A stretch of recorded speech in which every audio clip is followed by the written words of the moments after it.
Hello friends, स्वागत है आप सभी का एग्जाम प्लेटफॉर्म में। तो आज हम लोग सीटेट जुलाई 2023 जिसमें आज हम लोग सीडीपी के टोटल 30 क्वेश्चन कवर करेंगे। तो ये पेपर आपका जो है प्रीवियस ईयर यानी कि 9 जनवरी 2023 का पेपर है। तो ये मैथ साइंस यानी कि पेपर 2 है। तो इसमें आज हम लोग सीडीपी के क्वेश्चन को देखेंगे। तो सबसे पहले आप लोग एग्जाम प्लेटफॉर्म पे नए हैं तो आप लोग एग्जाम प्लेटफॉर्म को ज़रूर सब्सक्राइब करें। आप लोगों को बार बार बोला भी जाता है, तो आप लोग यदि सब्सक्राइब करके रख लेते हैं चैनल को तो कोई भी नए वीडियो बनाएंगे तो सबसे पहले आप तक आसानी से नोटिफिकेशन भी पहुंचेगा और आप लोग बेल आइकन का बटन उसे ज़रूर प्रेस करें। तो चलिए देखते हैं आज का फर्स्ट क्वेश्चन। विकास का कौन सा पहलू समाज के कौशल, मूल्य व रवैया के अधिग्रहण व अंतर व्यक्तित्व रिश्ते बनाने से संबंधित है?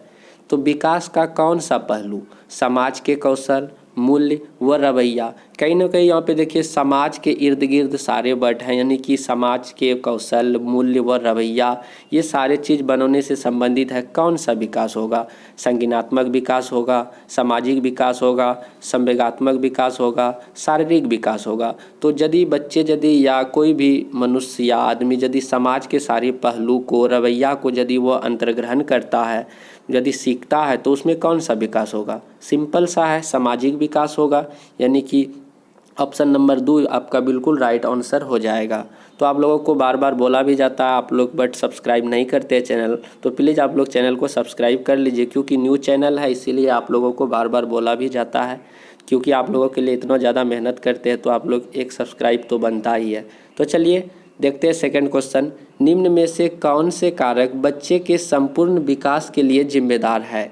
तो निम्न में से कौन से कारक जो है बच्चे के संपूर्ण विकास यानी कि बच्चों में समग्र विकास हो, सभी तरह का विकास हो, तो उसके लिए कौन सा फैक्टर यहाँ पे इम्पोर्टेंट है?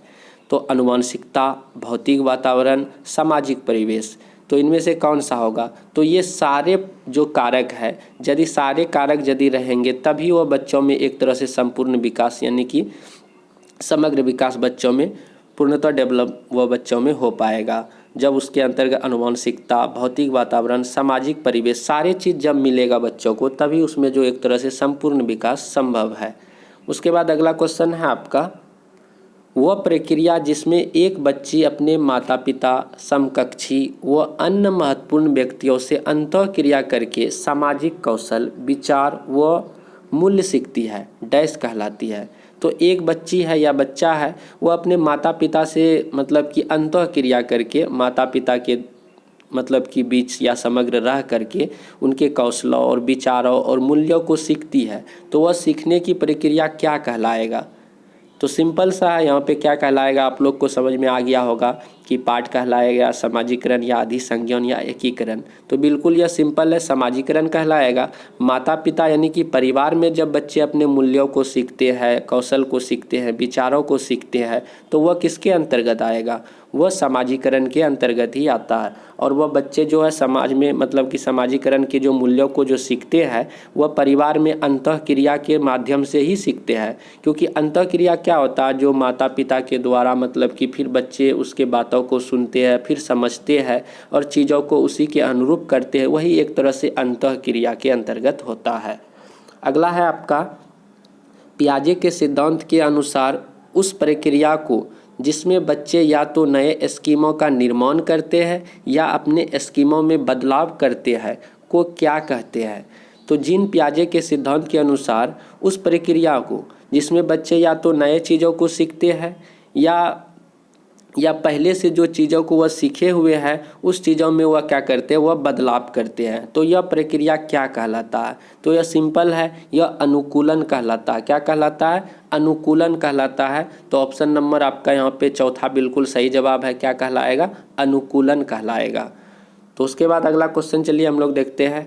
अगला है आपका, जीन पियाजे के अनुसार मूर्त संक्रियात्मक अवस्था में, तो जीन पियाजे के अनुसार मूर्त संक्रियात्मक अवस्था में बच्चे में जो है तर्कपूर्ण ढंग से सोच पाते हैं। बच्चे जो है तर्कपूर्ण ढंग से क्या करते हैं? सोच पाते हैं, पर उन्हें डैश में कठिनाई आती है। तो जीन पियाजे के अनुसार जो मूर्त संक्रियात्मक अवस्था होती है उन्होंने 4 मतलब की अवस्था बताई है, जो कि संवेदी गौमक होता है, उसके बाद आपका पूर्व संक्रियात्मक, मूर्त संक्रियात्मक, उसके बाद औपचारिक संक्रियात्मक होता है। तो यहाँ पे मूर्त संक्रियात्मक की बात यहाँ पे बताई जा रही है कि बच्चे जो है तर्कपूर्ण ढंग से सोच पाते हैं, पर उन्हें किसी चीज़ में कठिनाई आती है, तो वह किस में कठिनाई आती है आपको ही बताना है। प्रतीकात्मक प्रतिनिधित्व में, संरक्षण के कार्य में, परिकल्पित निगमनात्मक तर्क में, या क्रमबद्धता के कार्य में। तो जो है मूर्त संक्रियात्मक में बच्चे जो है प्रतीकों का चिन्ह का उसमें भली भांति उसमें समझ आ ही जाता है। संरक्षण के कार्य में भी उसमें समझ आ जाता है। क्रमबद्धता मतलब कि छोटे से बड़े से इस तरह से सब क्रम में लगने की भी उसमें गुण आ जाता है। बट उससे जो है परिकल्पित निगमनात्मक, जो एक तरह से कल्पना जो होते हैं, इस सब चीज़ में उसे क्या होता है, कठिनाई का सामना करना पड़ता है। बट जो इससे जो अगला वाला स्टेप जो होता है आपका औपचारिक संक्रियात्मक, उसमें बच्चे जो है काफ़ी ज़्यादा इमेजिंग करते हैं, तर्क करते हैं, अपना विचार देते हैं और बिना किसी चीज़ों को देखे हुए मतलब अमूर्त वस्तु पर अपना थिंकिंग देना चालू कर देता है। बट वही थिंकिंग आपका जो है जो मूर्त संक्रियात्मक जो अवस्था होती है उसमें बच्चों को कठिनाई होता है। तो ऑप्शन नंबर 3 किस चीज़ों में कठिनाई होता है, परिकल्पित निगमनात्मक तर्क देने में बच्चों को कठिनाई का सामना करना पड़ता है। उसके बाद अगला क्वेश्चन है आपका कोहेलबर्ग।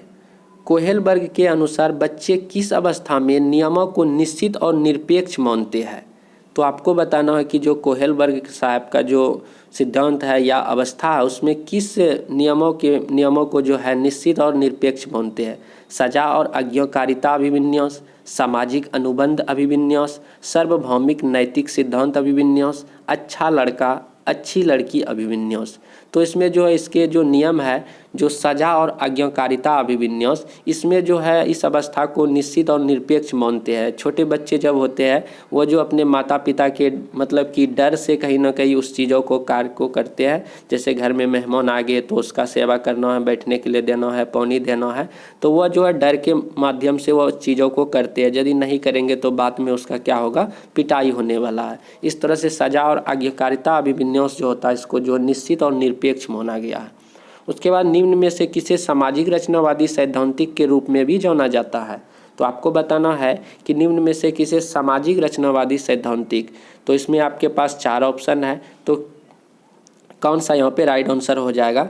तो ऑप्शन आपका जो है चौथा नंबर, यानी कि लेव वागत्स्की को जो है यह इन्होंने जो सिद्धांत भी दिया है आपका जो सामाजिक मतलब कि संज्ञानात्मक सिद्धांत दिया हुआ बिल्कुल जो समाज और संस्कृति पर ही डिपेंड है। इस तरह से सामाजिक रचनावादी सैद्धांतिक के रूप में ही इसे जाना जाता है। और इन्होंने बच्चे पे बहुत ही ज़्यादा जो बच्चे सीखते हैं वह समाज के द्वारा सीखते हैं, संस्कृति के माध्यम से सीखते हैं। इसमें इन्होंने अपने जो सिद्धांत दिया उसमें बताए हैं। सबसे ज़्यादा मतलब कि सामाजिक अंतःक्रिया के माध्यम से ही बच्चे सीखते हैं, लेव वागत्स्की ने अपने सिद्धांत में बताया है। उसके बाद है एक कक्षा में विद्यार्थी समूह में कार्य कर रहे तथा प्रत्येक को समझ रहे हैं। शिक्षक यह देखता है कि एक समूह के सभी सदस्य आगे नहीं बढ़ पा रहे हैं। वह उन्हें इशारा व संकेत देकर उसकी सहायता करते हैं तथा पुनः उनके प्रयासों पर छोड़ देते हैं। कक्षा में कौन सा प्रत्यय का प्रयोग हो रहा है। तो ये क्वेश्चन बार बार रिपीट हो रहा है। सिर्फ इसमें जो लैंग्वेज में कुछ मतलब कि डिफरेंट आप लोग को देख रहे होंगे कि जब भी कोई बच्चा किसी कार्य को करते हैं, किसी भी समस्या को हल करते हैं, तो उसमें कहीं उससे परेशानी होता, कठिनाई होता, तो शिक्षक उन्हें कुछ हिंट्स देते हैं, कुछ इशारा देते हैं, तो फिर वह अपने मतलब कि फिर बच्चे को छोड़ देते हैं अपने से उस कार्य को पूरा करने के लिए। तो यह क्या कहलाता है, यह बिल्कुल सिंपल है। आप लोग यदि पिछले वाले वीडियो देखे हैं, बार बार ये क्वेश्चन रिपीट भी होता है, तो ये पार्ट कहलाता है। क्या कहलाता है, पार्ट, यानी कि एस्केप होल्डिंग करना, बच्चे को कुछ इशारा देना, संकेत देना, वही क्या कहलाता है, एस्केप होल्डिंग, यानी कि ऑप्शन नंबर 2 आपका बिल्कुल सही जवाब है। उसके बाद है एक प्रगतिशील कक्षा की विशेषता है। एक प्रगतिशील कक्ष की क्या विशेषता है। शिक्षक की गतिशीलता, लचीला समूहकरण, बच्चे की स्वायत्तता, बहुत सारी सामग्रियों का प्रावधान। तो एक प्रगतिशील कक्षा में ये जब सारे तत्व मौजूद रहेंगे तभी वह कक्ष एक प्रगतिशील कक्ष के मतलब कि अंतर्गत आएगा। तो ये सारे फैक्टर यानी कि उसकी विशेषता है एक प्रगतिशील कक्ष की। उसमें शिक्षक की गतिशीलता होगी, बच्चे स्वायत्तता, उसके बाद लचीला समूहकरण होगा, जो पाठ्य वस्तु उसमें जो भी पढ़ाया जाएगा काफ़ी ज़्यादा लचीला होगा। बहुत सारे उपकरणों यदि बहुत सारे मतलब कि उपकरण कहने का मतलब हुआ मूर्त वस्तुओं का सहारा लेकर बच्चों को समझाया जाना, ये सारे चीज़ जब मौजूद रहेंगे तभी वह प्रगतिशील कक्षा कक्ष कहलाएगा। अगला क्वेश्चन है आपका, कौन सी बुद्धि में शामिल है बिंबों का कुशलतापूर्वक संचालन करने की क्षमता, आलेख के कौशल और तर्क उनका जिनके दो से अधिक विमितियाँ हैं। तो इनमें से आपको बताना है कि कौन सी बुद्धि में शामिल है बिंबों की कुशलतापूर्वक संचलन करने की क्षमता, आलेख के कौशल और तर्क उनका जिनके दो से अधिक विमिताएँ हैं। तो इसमें तर्क गणितीय बुद्धिमत्ता, शारीरिक गति संवेदनात्मक बुद्धि, उसके बाद है अंतर्वैयक्तित्व बुद्धि, स्थानिक बुद्धि। तो इसमें कौन सा आपका राइट आंसर हो आपको बताना है। तो ये जो है आपका स्थानिक बुद्धि यानी कि ऑप्शन नंबर 4 कहलाएगा। तो इस तरह के मतलब कि कौन सी बुद्धि शामिल है तो स्थानिक बुद्धि आपका शामिल हो जाएगा। इस तरह से ऑप्शन नंबर 4 बिल्कुल सही जवाब है। उसके बाद है आपका अगला क्वेश्चन, भाषा व सोच का विकास। तो भाषा व सोच का विकास, तो इन दोनों के बीच में क्या अंतर है, क्या संबंध है, वही ऑप्शन में यहाँ पे दिया गया है, आपको बताना है। एक दूसरे से स्वतंत्र है, ये तो बिल्कुल गलत बात है। एक दूसरे से कभी भी स्वतंत्र, भाषा और सोच क्या होता है, भाषा और सोच यानी कि विचार एक दूसरे से जुड़े हुए हैं और काफ़ी ज़्यादा वह एक दूसरे से प्रभावित भी होते हैं। तो इस तरह का ऑप्शन देखिए 3 में आप लोगों को दिख रहा होगा, एक दूसरे से परस्पर जुड़े हुए, एक दूसरे से घनिष्ठ संबंध रखते हैं, दोनों एक दूसरे से असंख्य रूप से प्रभावित होते हैं।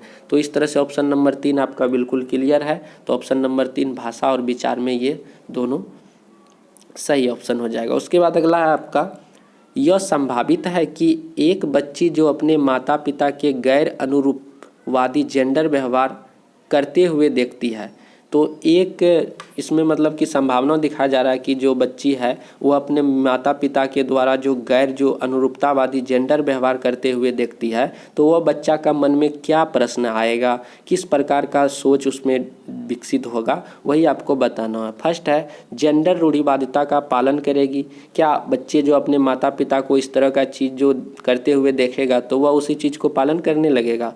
बिल्कुल नहीं। उसके बाद देखिए, पारस्परिक जेंडर भूमिकाओं पर सवाल उठाएगी। बिल्कुल सही बात है। बच्चे जो इस तरह से अपने माता पिता को जो अनुरूप जेंडरवादी यदि व्यवहार करते देखेंगे तो स्वाभाविक है उनके बच्चे के मन में उस तरह के प्रश्न सवाल यानी कि जरूर उठेंगे। तो इस तरह से ऑप्शन नंबर 2 आपका बिल्कुल सही जवाब हो जाएगा। अपनी कक्षा में विविधता को समायोजन के लिए एक शिक्षक को, तो अपनी कक्षा में जो है विविधता यानी कि कक्षा में विविधता का क्या अर्थ होता है कि कक्षा कक्ष में विभिन्न प्रकार के बच्चे आते हैं, विभिन्न जाति समुदाय धर्म, कुछ अच्छे बच्चे आते हैं, कुछ विकलांग भी आते हैं। तो वहाँ सारे में अलग अलग संस्कृति और विविधताएं पाई जाती है। तो उसको समायोजन के लिए शिक्षक को क्या करना पड़ेगा? छात्रों की सामाजिक सांस्कृतिक पृष्ठभूमि के प्रति संवेदनशील रहना चाहिए। उसके बाद अगला देखिए, समान निर्देश देने चाहिए और व्यक्तिगत मतभेद की अवहेलना। देखिए, मतभेद की अवहेलना करना चाहिए, इस तरह से ये गलत हो जाएगा। अवहेलना कभी भी नहीं करना। अलग अलग बच्चे की अलग अलग पृष्ठभूमि से आया है तो सभी को सम्मान करना पड़ेगा, वहाँ पे सभी के बातों को सुनना पड़ेगा। ये लेकिन यहाँ पे अवहेलना है तो गलत हो जाएगा। छात्रों के सामाजिक संदर्भ की पूरी तरह से अवहेलना, ये भी गलत हो जाएगा। बच्चों उनके माता पिता के व्यवसाय के आधार पर नामीकरण, मतलब कि देखिए किसी बच्चे के माता पिता अच्छे कार्य कर रहे हैं, किसी बच्चे के माता पिता काफ़ी ज़्यादा गरीब है तो उस तरह से हम लोग उसे अलग करेंगे, ये भी गलत बात है।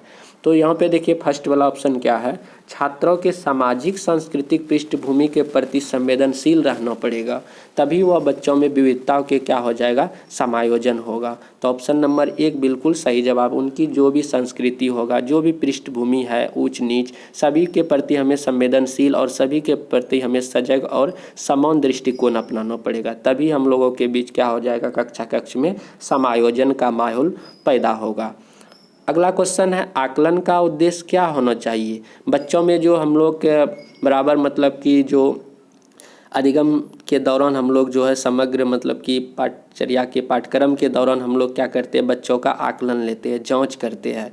तो इसका क्या फ़ायदा होता है? सीखने में वृद्धि, बच्चों के वर्गीकरण और नवमीकरण। नवमीकरण वर्ड और वर्गीकरण वर्ड जहाँ भी आप लोगों को दिखे वो निगेटिव ऑप्शन हो जाता है, ठीक। उसके बाद देखिए प्रतिस्पर्धा, ये देखिए कंपटीशन की भावना, ये भी आपका सीटेट में नेगेटिव ऑप्शन होता है। बच्चों में भय और तनाव पैदा करना, ये भी आपका निगेटिव हो जाता है। क्या आकलन का उद्देश्य होता है बच्चों में भय पैदा करना? बिल्कुल गलत बात है। प्रतिस्पर्धा को बढ़ाना, बिल्कुल गलत बात है। वर्गीकरण और नवमीकरण करना, ये भी गलत बात है। सीखने में वृद्धि करना, आकलन से क्या होता है कि बच्चे कहाँ तक सीखा, क्या नहीं सीखा, किस तरफ सीख रहा है, बच्चे की प्रकृति सीखने की क्या है। तो इस तरह से हम लोगों का आकलन से फ़ायदा होता है, यानी कि कहीं ना कहीं फिर उस बच्चे में हम लोग के बारे में, बच्चे के बारे में यह जानकारी प्राप्त हो जाती है कि बच्चे को क्या करना है, अब किस तरह से सिखाना है। तो इस तरह से सीखने में क्या हो जाएगा, वृद्धि हो जाएगा। तो आकलन का मुख्य उद्देश्य होता है बच्चे की सीखने में वृद्धि करना। उसके बाद अगला क्वेश्चन है, बच्चे के सीखने और तरक्की के मूल्यांकन की विविध तरीकों व प्रणालियों का प्रयोग करना चाहिए। बिल्कुल सही बात यहाँ पे कथन स्टेटमेंट में मतलब कि बताया जा रहा है कि बच्चे के सीखने और तरक्की के मूल्यांकन के लिए विविध तरीकों का प्रयोग करना चाहिए। सही बात है। विभिन्न क्षेत्रों में बच्चों के विकास की समग्र जानकारी देने के लिए मूल्यांकन का एक तरीका काफ़ी नहीं है। बिल्कुल सही बात है। बच्चों में यदि हम लोग को समग्र विकास की जानकारी देना है तो उसके लिए मूल्यांकन का एक तरीका काफ़ी नहीं है, उसको विभिन्न प्रकार के मूल्यांकन की ज़रूरत होती है, तभी बच्चों में हम लोग समग्र विकास कर पाएंगे। कहीं ना कहीं आपका तर्क में भी सही बात ही बताया जा रहा है। इस तरह से कथन और तर्क दोनों ही यहाँ पे सही है और सही व्याख्या भी कर रहा है। तो ऑप्शन नंबर 1 क्लियर है आपका। तो ऑप्शन नंबर 1 यहाँ पे तर्क और कथन दोनों सही है और सही व्याख्या भी करता है। अब समावेशी स्कूल की रचनाओं में क्या शामिल है? समावेशी का अर्थ ही वही होता है समायोजन करना।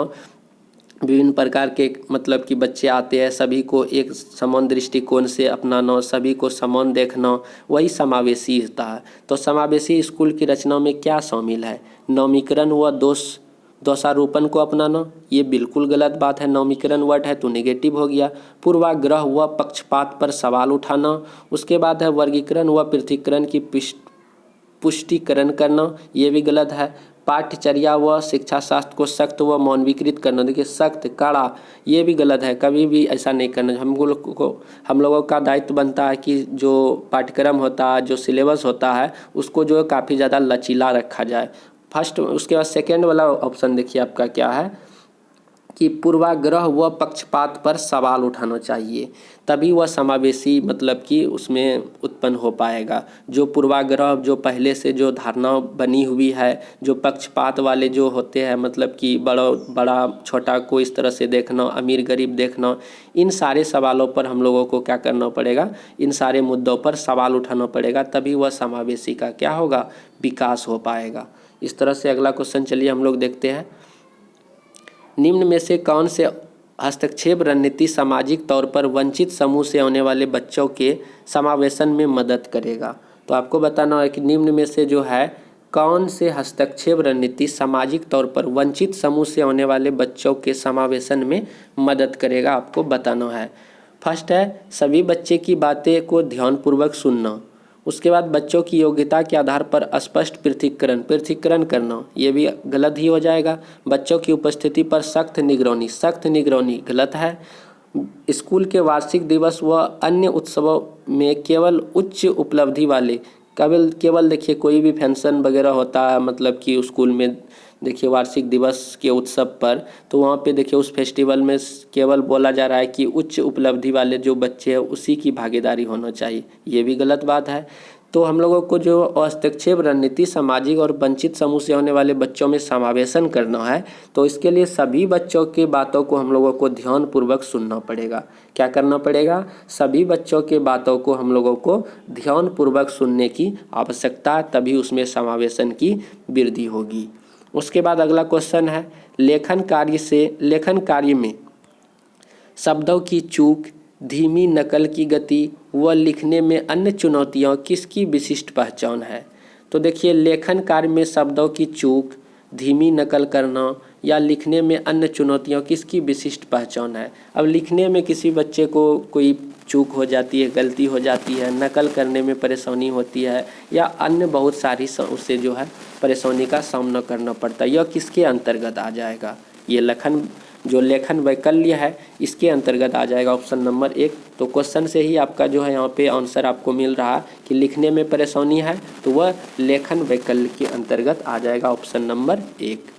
उसके बाद अगला है आपका आरव। आरव जो है ब्लैक बोर्ड के बहुत नज़दीक बैठने पर जोर देता है और पढ़ते समय किताब को अपनी आँखों के बहुत पास रखता है। ऐसी स्थिति में एक शिक्षक को क्या करना चाहिए। आरव नाम का एक बच्चा है, तो वह ब्लैक बोर्ड के बहुत नज़दीक बैठता है और जो है पढ़ते समय किताब की अपनी आँखों को पास रखता है। ऐसी स्थिति में एक शिक्षक को क्या करना चाहिए। फर्स्ट है, आरव को इस व्यवहार पर कड़ी सज़ा देनी चाहिए। अब देखिए, कड़ी सज़ा देना चाहिए निगेटिव होता, मतलब गलत। आरव की आँखों की जांच के लिए पेशेवर विशेषज्ञ की सलाह लेनी चाहिए। उसके बाद और भी ऑप्शन हम लोग पढ़ लेते हैं। बेकार अंक वाले रिपोर्ट कार्ड को उसके माता पिता के पास भेज देना चाहिए, तो गलत ही है। आरव को दृष्टिबाधित विद्यार्थियों के लिए विशिष्ट स्कूल में भेज देना चाहिए, भी गलत। यदि मान के चले सपोज दैट वह दृष्टिबाधित विद्यार्थी ही है तो उसे क्या अलग स्कूल में भेज देना चाहिए। बिल्कुल नहीं, उसे उसी स्कूल में पढ़ाना चाहिए, न कि उसे अलग स्कूल में भेज देना चाहिए। यदि अलग स्कूल में उसे भेजता है तो क्या उसमें समावेशन होगा। बिल्कुल ही नहीं होगा। इस तरह से ये ऑप्शन भी आपका गलत है। तो यदि वह इतना नज़दीक बैठता है, किताबों को नज़दीक लेके पढ़ता है, तो एक शिक्षक होने के नाते उसका दायित्व बनता है कि आरव की आंखों की जांच के लिए पेशेवर विशेषज्ञ की सलाह लेनी चाहिए। तो ऑप्शन नंबर 2 बिल्कुल सही जवाब है, ऑप्शन नंबर 2। उसके बाद है मौलिकता, सोच में प्रवाह व लचीलापन किसकी प्रमुख विशिष्ट पहचान है। मौलिकता, सोच में प्रवाह व लचीलापन किसकी प्रमुख मन की विशिष्ट पहचान है। स्वलीनता का, सृजनात्मक का, भाषा वैकल्य का, ध्यान न्यूनता या अति क्रियाशीलता विकार का। तो देखिए, मौलिकता है, सोच में प्रवाह है, लचीलापन है, यह कहीं ना कहीं जो है सृजनात्मक का ही एक क्या है लक्षण है। प्रमुख विशिष्ट पहचान है किसका, सृजनात्मक का। जो भी सृजनात्मक बच्चे होते हैं, व्यक्ति होते हैं, उसमें मौलिकता पाई जाती है, सोच में प्रवाह पाया जाता है, लचीलापन पाया जाता है।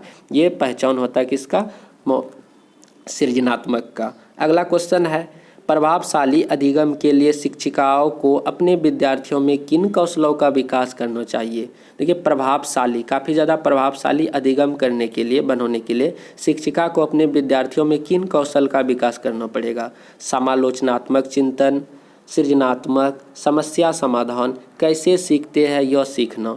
तो इन सारे चीज़ों को बच्चों में विकास करना पड़ेगा, तभी वह प्रभावशाली अधिगम बन पाएगा। तो यानी कि ऑप्शन नंबर 4 बिल्कुल सही जवाब है। इन सारे कौशलों का जब विकास होगा बच्चों में, तभी वह बच्चा में क्या हो जाएगा, एक तरह से प्रभावी अधिगम विकसित होगा। अगला क्वेश्चन है आपका, कथन यहाँ पे है। कथन में बोला जा रहा है कि सहयोगात्मक अधिगम को सुसाधित करने के लिए शिक्षकों को विद्यार्थियों में आपसी संवाद को प्रोत्साहित करना चाहिए। बिल्कुल सही बात यहाँ पे बताई जा रही है कि जो सहयोगात्मक अधिगम सुसाधित मजबूत करने के लिए शिक्षकों को दायित्व बनता है, शिक्षकों का दायित्व बनता है कि विद्यार्थी में सबसे पहले संवाद को प्रोत्साहित करना चाहिए। जो आपसी संवाद होती है उसको प्रोत्साहन करने की जरूरी होती है। बिल्कुल सही है। सीखना दूसरों की मदद से लेकर सह निर्माण की प्रक्रिया, ये भी सही बात है। कभी भी सीखना जो है अकेले यह संभव नहीं है। सीखना जो है दूसरे की मदद से, जो एक बच्चे होते हैं उसे शिक्षक पढ़ाते हैं, तो इस तरह से जो है दूसरे की मदद से सह निर्माण करने की एक प्रक्रिया है क्या, सीखना। तो इस तरह से कथन भी सही, तर्क भी सही, और तर्क एक तरह से सही व्याख्या भी करता है। तो ऑप्शन नंबर 1 आपका बिल्कुल क्लियर है। तो कथन और तर्क दोनों ही सही है। अगला क्वेश्चन है आपका, बच्चों के सीखने के बारे में निम्नलिखित में से कौन सा कथन सही नहीं है। तो आपको बताना है कि बच्चे जो सीखते हैं उस द्रव्यमान में कौन सा स्टेटमेंट सही नहीं बैठता है, फिट, तो वही आपको बताना है। फर्स्ट है, बच्चे चक्रीय तरीके से सीखते हैं। बिल्कुल सही बात है। जो चक्रीय होते हैं इस तरह से बच्चे क्या करते हैं, सीखते हैं। बच्चे रैखिक तरीके से सीखते हैं, ये गलत बात है। बच्चे जब चक्रीय तरीके से सीखते हैं तो यहाँ पे फिर सेकंड में बोला जा रहा है कि बच्चे रैखिक तरीके से सीखते हैं।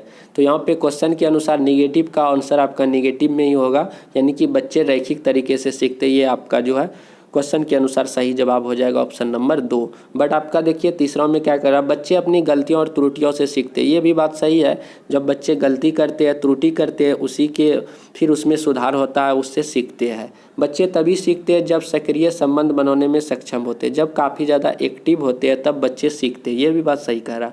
बट बच्चे जो रैखिक तरीके से सीखते हैं, ये गलत बात है, इसीलिए आपका गलत मतलब कि निगेटिव का निगेटिव ऑप्शन नंबर 2 बिल्कुल क्लियर जवाब है। एक रचनावादी कक्षा कक्ष में डैश सीखने का केंद्र है। एक जो है रचनावादी कक्षा कक्ष में डैश सीखने का केंद्र है। अनुबंधन, रटकर स्मरण करना। देखिए रटकर स्मरण करना ये इस तरह से गलत ही होगा। भेदन और अभ्यास जो ड्रिलिंग वाली बात होती है, ये भी आपका निगेटिव में ही जाता है। अर्थ बनाना, अनुबंधन, तो यहाँ पे देखिए अर्थ निर्माण करना, इस तरह से आपका अर्थ बनाना ऑप्शन नंबर 3 बिल्कुल सही जवाब है। एक रचनावादी कक्षा कक्ष में जो है अर्थ बनाना सीखने का केंद्र होता है। कोई भी रचनावादी जो बच्चे होते हैं कक्षा कक्ष में जो सीखते हैं, हर एक चीज़ों से वह पहले मतलब कि कुछ शब्द यदि देखते हैं तो उसका क्या अर्थ निकलता है उस चीज़ पर डिपेंड करता है, उस चीज़ पर ध्यान को केंद्रित करता है। तो अर्थ बनाना आपका राइट आंसर हो जाएगा। अगला है आपका, विद्यार्थियों के सक्षम करने के लिए कि वे अपने सीखने के विनियमित कर पाए, एक शिक्षक को क्या करना चाहिए। विद्यार्थियों को सक्षम करने के लिए कि वे अपने सीखने के विनियमित कर पाए, एक शिक्षक को क्या करना चाहिए। यहाँ पे ऑप्शन से आप लोगों को बताना। फर्स्ट है, बच्चों को निष्क्रिय रूप से निर्देशों का पालन करने के लिए प्रोत्साहित करना चाहिए। देखिए निष्क्रिय तो इस तरह से आपका गलत ही होगा। सीखने की प्रक्रिया पर सख्त नियंत्रण, देखिए सख्त नियंत्रण इस तरह से गलत। बच्चों में कभी भी नियंत्रण रखना ही नहीं है, इस तरह से ये गलत ही हो जाएगा।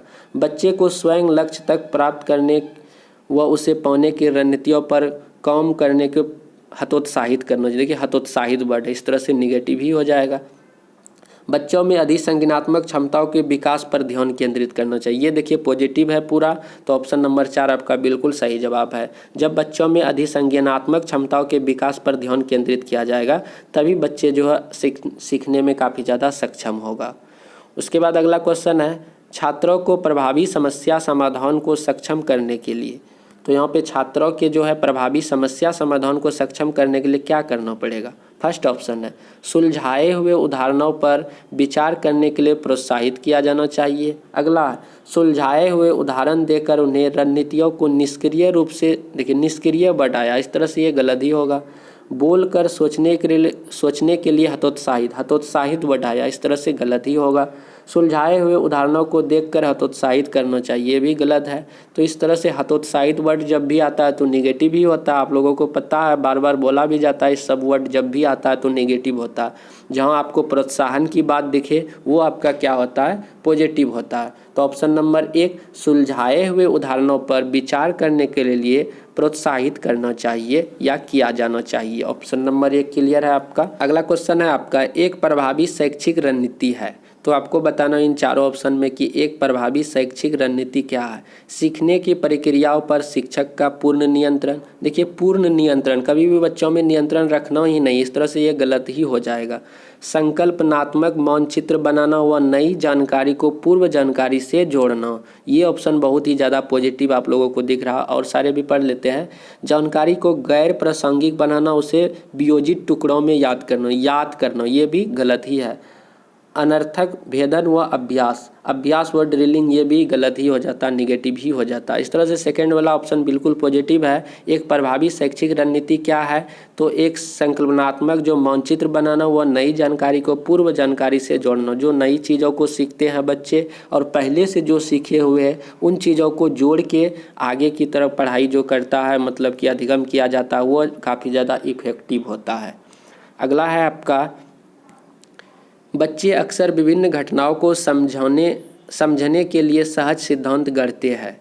बच्चे अक्सर विभिन्न घटनाओं को समझने के लिए या समझाने के लिए सहज सिद्धांत को गढ़ते, बिल्कुल सही बात है। बच्चे सक्रिय प्राणी है जो हमेशा अर्थ बनाने की प्रक्रिया में लगे रहते हैं। तो कथन यहाँ पे और तर्क दोनों ही सही यहाँ पे बताया जा रहा है, कथन और तर्क में। इस तरह से ऑप्शन नंबर 1 बिल्कुल क्लियर है आपका, यानी कि दोनों आपका सही है।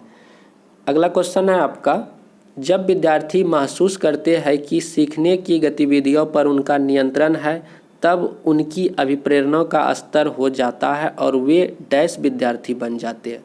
जब विद्यार्थी यह महसूस करने लगता है कि सीखने की गतिविधियों पर उनका नियंत्रण है और यह अभिप्रेरणा का स्तर हो जाता है, डैश हो जाता है और वे डैश विद्यार्थी बन जाते हैं।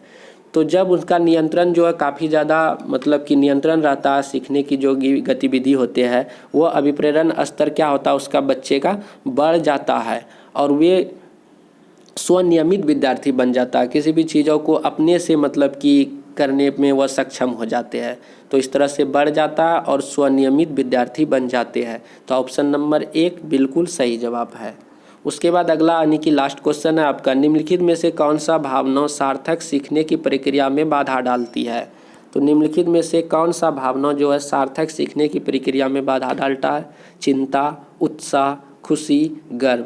तो इन चारों ऑप्शन में आप लोग को समझ में आ गया होगा कि कौन सा ऑप्शन इसका राइट आंसर होगा। तो आप लोग कमेंट पे ज़रूर बताएं कि इसका जो है कौन सा ऑप्शन सही होगा।